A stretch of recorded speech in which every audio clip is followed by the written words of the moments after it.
Pernah nggak sih Anda lagi cerita sesuatu yang penting gitu ya, tapi rasanya lawan bicara cuma, dengar sambil lalu, Sering itu? atau sebaliknya, Anda bingung, aduh gimana ya caranya nunjukin ke temen atau pasangan kalau Anda tuh bener-bener paham apa yang mereka rasakan.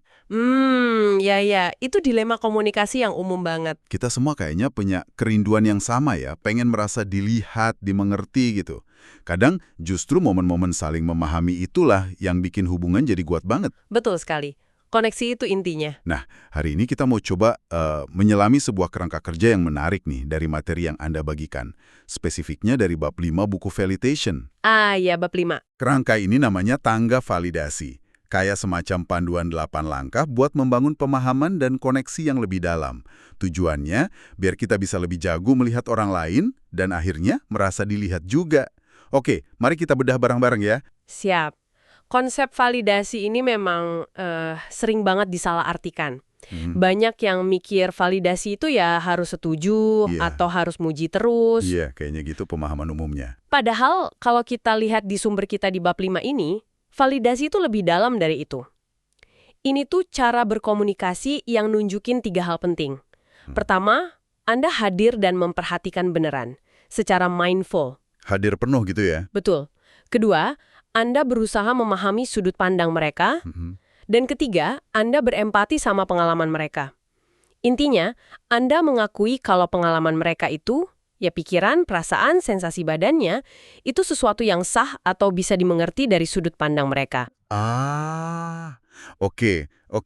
Jadi, ini bukan berarti kita mesti bilang, ya kamu 100% bener gitu ya. Kan kadang kita, ya nggak setuju sama tindakan orang atau kesimpulan dia. Nah, tepat sekali. Itu poin krusial yang ditekankan banget di bab 5 ini. Anda nggak perlu setuju sama semua cerita atau respons orang buat bisa validasi. Oh gitu. Kuncinya, seperti yang disebut di buku, adalah nyari apa yang mereka sebut inti kebenaran atau kernel of truth. Kernel of truth.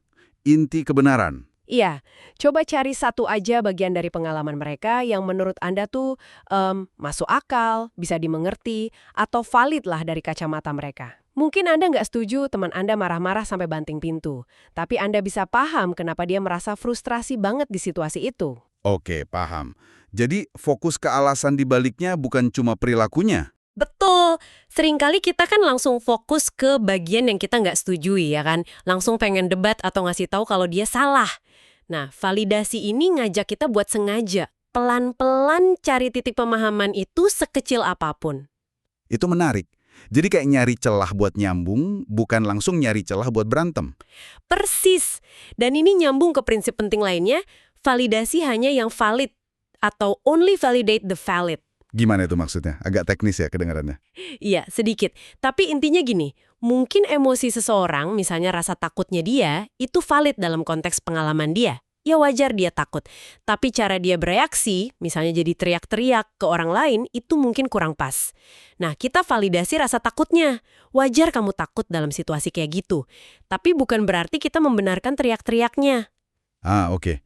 Jadi memvalidasi perasaan, tapi belum tentu perilakunya.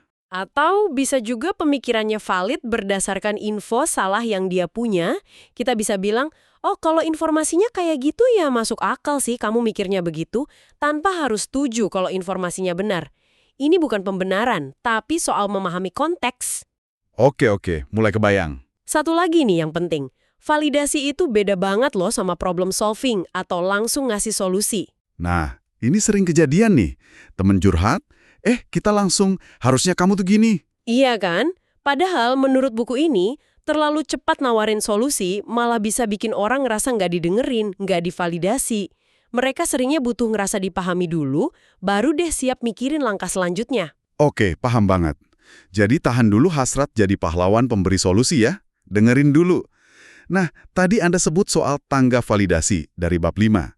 Berarti ini ada tingkatan atau langkah-langkahnya gitu ya? Betul sekali.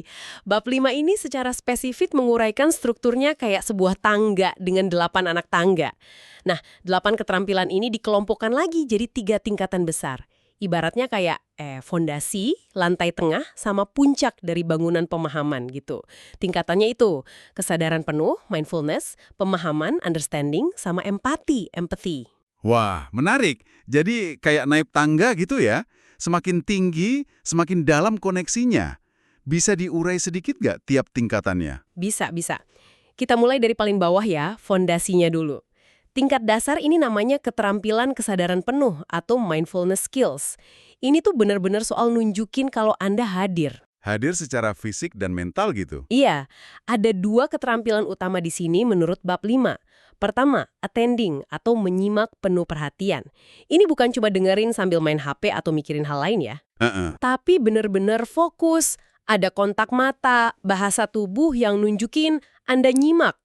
Sumbernya ngasih contoh menarik soal pertunjukan sulap atau mentalis gitu, Derek Del Gaudio. Mhm. Di mana dia cuma ngasih perhatian penuh ke satu penonton aja, itu bisa nyiptain momen yang kuat banget. Bikin orang itu ngerasa benar-benar dilihat. Wow, cuma modal perhatian penuh ya, dahsyat juga. Iya, kekuatan kehadiran itu sering kita remehin. Nah, keterampilan kedua di tingkat dasar ini adalah copying atau merefleksikan. Merefleksikan. Maksudnya kayak cermin? Mirip, bisa sesederhana ngulang inti dari apa yang orang lain bilang. Misalnya, oke, jadi kamu merasa kecewa banget ya karena... Atau bisa juga niru sedikit bahasa tubuh atau nada suara mereka secara halus. Tentu jangan sampai kayak ngejek ya. Oh, oke. Biar nyamanin frekuensi gitu. Bisa dibilang gitu. Contoh praktis dari buku. Pelayan restoran yang ngulang pesanan pelanggan itu biasanya dapat tip lebih gede loh. Oh ya, kenapa tuh? Ya karena tindakan simpel itu nunjukin saya dengerin Anda, saya perhatiin detailnya. Ini tuh fondasi banget.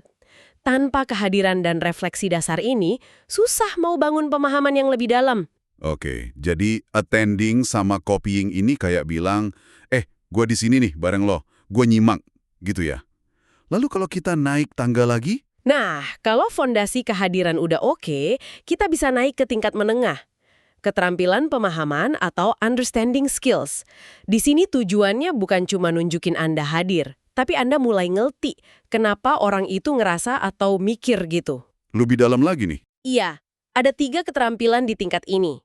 Pertama, contextualizing atau memberi konteks. Ini artinya kita coba pahami perilaku atau perasaan seseorang dalam konteks yang lebih luas. Contohnya, mungkin awalnya kita kesel sama anak yang susah fokus di kelas. Tapi pemahaman kita bisa berubah total pas tahu kalau dia ternyata punya disleksia. Jadi kita nempatin perilakunya dalam gambaran yang lebih besar. Betul, mencari cerita di balik ceritanya, gitu. Keterampilan kedua di tingkat ini adalah equalizing atau menyamakan. Menyamakan? Maksudnya? Ini pas kita coba nempatin diri di posisi mereka dan mengakui kalau reaksi mereka itu ya wajar atau normal lah dalam situasi kayak gitu. Misalnya bilang ke teman yang panik sebelum presentasi, wajar banget kok deg-degan gitu, aku juga pasti bakal gitu kalau di posisi kamu. Oh, jadi biar dia nggak ngerasa aneh atau sendirian gitu ya dengan perasaannya? Iya, itu penting banget biar orang nggak merasa kok cuma gue sih yang gini. Ini nunjukin pengalaman dia tuh manusiawi. Bener banget, itu pasti melegakan. Betul. Dan yang ketiga di tingkat pemahaman ini adalah proposing atau mengajukan pemahaman. Ini sedikit lebih aktif nih. Anda coba nebak atau mengartikulasikan apa yang mungkin dirasain atau dipikirin orang lain. Nebak. Gak bahaya tuh. Makanya, nebaknya pakai nada bertanya, bukan kayak ngasih pernyataan absolut. Misalnya, ngelihat situasinya kayak gitu, apa mungkin kamu ngerasa sedikit dikesampingkan ya pas keputusan itu dibuat tanpa ngelibatin kamu? Ini nunjukin kita berusaha keras memahami tapi tetap ngasih ruang buat dia ngoreksi kalau tebakan kita salah. Oke, jadi kayak ngajuin hipotesis gitu ya, tapi dengan rendah hati. Iya, kayak gitu. Jadi contextualizing, equalizing, proposing. Ini semua soal benar-benar nyoba masuk ke sepatu orang lain dan lihat dari sudut pandang mereka. Nah, sekarang apa yang ada di puncak tangga?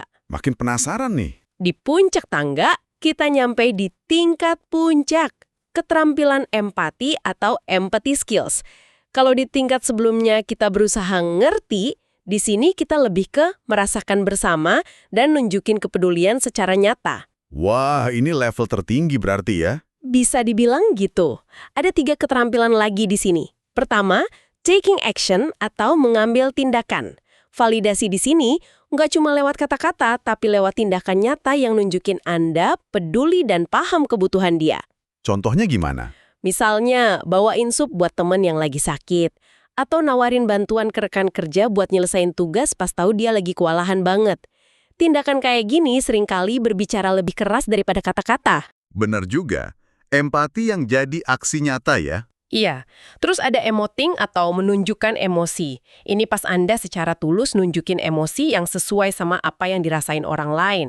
Wah, ini agak sulit kayaknya. Emang, kuncinya tulus. Bukan pura-pura sedih ya, tapi kalau Anda emang ikut ngelasain kesedihan atau kemarahan mereka, ya menunjukkannya secara otentik itu bisa sangat validatif. Sumbernya nyontohin Jon Stewart, yang kelihatan emosional banget pas ngebela hak-hak para responden pertama tragedi 911. Emosinya itu ngomunikasiin kepedulian yang dalam banget. Ini butuh kepekaan tinggi ya, biar nggak kelihatan dibuat-buat atau malah jadi drama. Tentu saja, otentisitas itu kuncinya, nanti kita bahas lagi.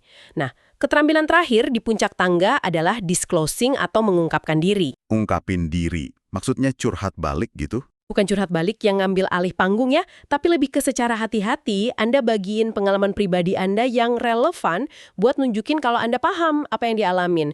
Misalnya dokter yang cerita sedikit pengalaman pribadinya pas pernah cemas soal kesehatan buat nenangin pasiennya. Oh, jadi biar pasiennya ngerasa nggak sendirian, dokternya juga pernah ngalamin. Betul, ini bisa kuat banget buat bangun koneksi, karena nunjukin saya pernah di posisi itu, saya ngerti rasanya. Nah, disinilah ada satu aspek penting yang ditekankan bab 5. Semakin tinggi kita naik tangga ini, terutama di tingkat empati ini ya, taking action, emoting, disclosing, potensi kedekatan dan koneksinya tuh makin gede. Tapi, Ada tapinya nih. di saat yang sama, resikonya juga lebih gede kalau kita salah langkah atau niat kita nggak tulus. Maksudnya resiko lebih besar itu gimana? Bisa lebih nyakitin gitu. Bisa jadi. Gini, kalau Anda coba disclosing bagi cerita pribadi tapi ternyata ceritanya nggak nyambung, atau malah kesannya jadi pamer, atau ngambil alih percakapan, itu bisa kerasa nggak validatif banget, bahkan nyakitin. Iya juga ya. Atau kalau Anda coba emoting, tapi emosi Anda kerasa palsu, wah, itu bisa ngerusak kepercayaan banget. Gagal di tingkat dasar, misalnya kurang fokus nyimak attending, mungkin bikin orang ngerasa diabaikan aja. Tapi gagal di tingkat puncak, ini bisa kerasa kayak pengkhianatan kecil gitu, karena udah melibatkan kerentanan yang lebih besar. Waduh, jadi harus hati-hati banget ya di level atas ini? Harus. Namun, yang juga krusial buat diingat adalah tangga ini tuh fleksibel banget. Sumbernya bilang kalau Anda ngerasa upaya validasi di tingkat tinggi itu kok kayaknya kurang pas atau nggak diterima sama lawan bicara, Anda selalu bisa turun lagi ke tingkat yang lebih dasar. Oh, jadi nggak harus maksain terus naik ya. Bisa mundur dikit kalau perlu. Banget. Misalnya Anda coba disclosing, tapi kok lawan bicara kelihatan nggak nyaman, ya udah langsung balik lagi aja ke attending.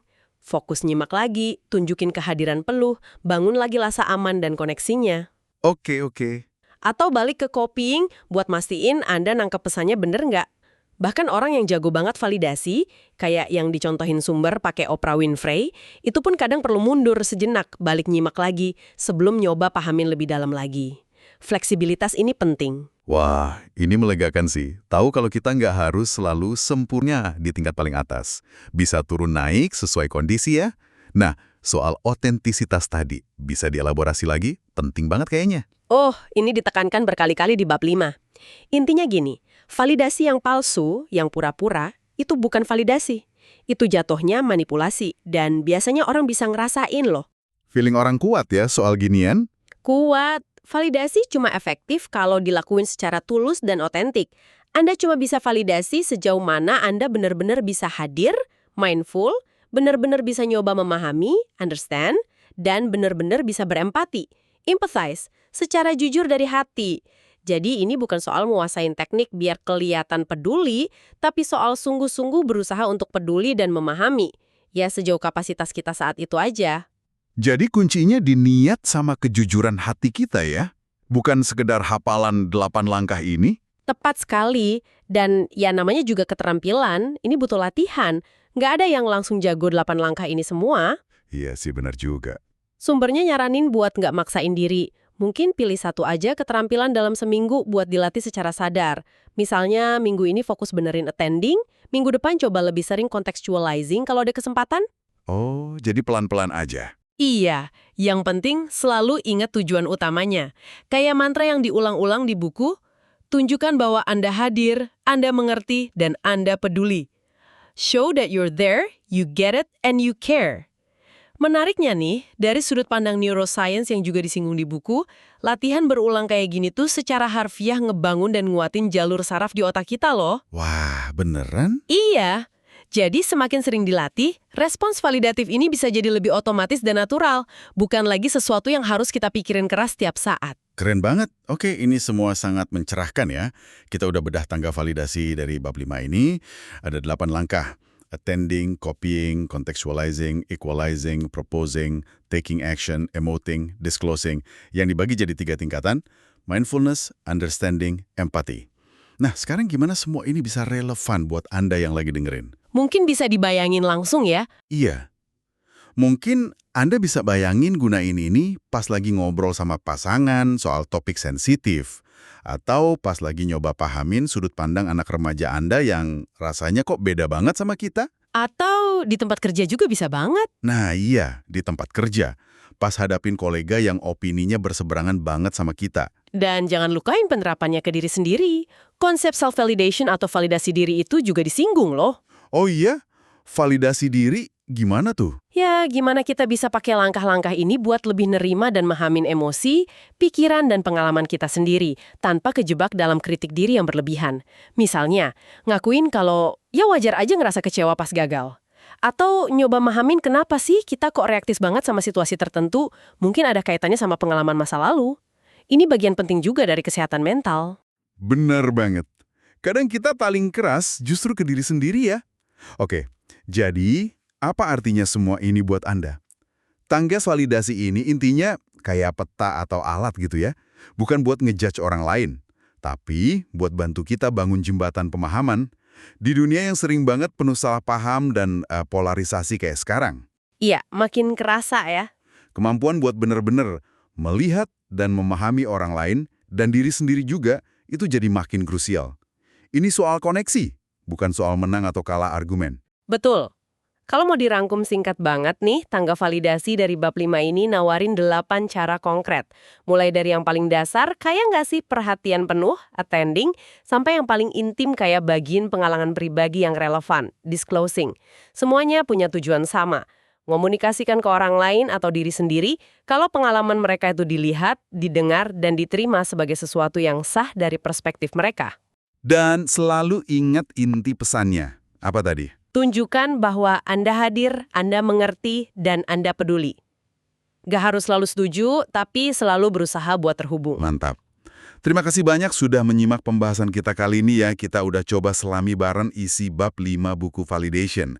Semoga kerangka tangga validasi ini bisa ngasih Anda lensa baru buat ngelihat interaksi Anda sehari-hari. Semoga bermanfaat. Nah, sebagai penutup, kami pengen ninggalin satu pertanyaan nih buat Anda renungkan lebih lanjut. Ini terinspirasi dari 8 anak tangga yang udah kita bahas tadi. Coba dipikirin sejenak. Dari 8 keterampilan ini, attending, copying, contextualizing, equalizing, proposing, taking action, emoting, sampai disclosing, mana ya yang secara alami paling sering Anda gunakan? Mungkin Anda emang jago banget nyimak, attending, atau ngasih konteks, contextualizing. Pasti ada kecenderungannya ya, tiap orang. Pasti ada. Dan sebaliknya, anak tangga mana yang rasanya paling menantang buat Anda naiki? Mungkin nunjukin emosi secara tulus, emoting, atau bagian pengalaman pribadi, disclosing, itu rasanya sulit banget. Merenungkan mana yang jadi kekuatan Anda dan mana area yang mungkin paling berharga buat Anda latih selanjutnya. Baik dalam hubungan sama orang lain maupun sama diri sendiri, bisa jadi langkah awal yang kuat banget menuju koneksi yang lebih otentik dan mendalam.